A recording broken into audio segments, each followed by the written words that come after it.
And when did it hit you that you didn't have to take the state of New York bus? The first day. I think we touched on this. The first day. When I was sleeping in a different room, in a different bed, with windows that opened. You know, I could smell the outside. I could just walk around. You have to understand, my case was such where there was no transition, or as Dr. Hagerty called it, a safe transition, where you do a significant amount of time on another ward, going to school, going to work, and spending maybe a weekend back on your old ward. There's a whole process that they had, which took forever when you had level 4, which I never got, that they want, that she felt I need to be put through, even though she put so many damning reports in me that Albany couldn't okay anything. You know? So that safe transition would have perhaps made it less jarring. But I was ready for it. You know, because I'm not a fucking institutionalized nutcase. Do you want to... Not to be pejorative or put anybody down, but I wasn't what people assume, or on the back wards for 18 years, like how I was. You mentioned Hagerty a few times. You want to give us a little brief? No. Who is this Hagerty? Who was your She was nemesis? She was my nemesis. She was just a figurehead. She was the head of the Forensic Bureau, and she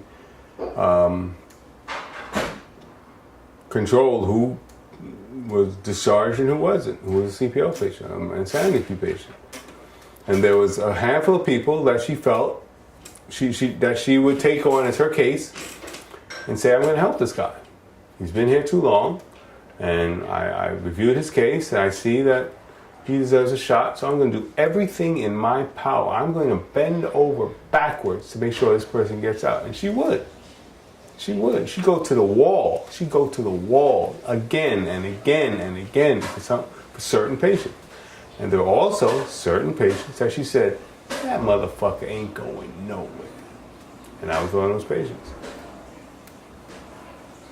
I mean, she testified against you and numerous times. Yeah.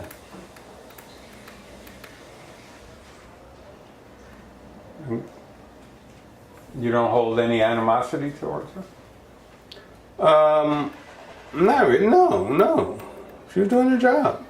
She was doing it fucked up. She's doing a fucked up job, but she was doing her job. You know? If it wasn't her, it would have been somebody else. If it wasn't her, it was somebody else. Let's just say that. In the 18 years I was there was always somebody fucking with me. Before her, there was another guy who didn't want me to go to the Living Museum and made sure it did everything in his level best, in his power, to make sure that I spent as less time at the Living Museum as possible, because he said, it feeds your narcissism. It feeds your narcissism. We can't have you going there. So I wouldn't go there. They put me in some program where I was fixing meals for people and doing travel training, trying to decipher what's a red light, what's a yellow light, what's a green light, and all sorts of shit like that. Because he felt that the Living Museum fed my narcissism and just kind of made me this out of control monster in his mind. So I had to deal with him before her. And before him, there was somebody. So, I mean, you know. There's always somebody. It seems like you've had your obstacle courses. Well, in life you will. In life you will have your obstacle courses. You just have to navigate them the best way you can.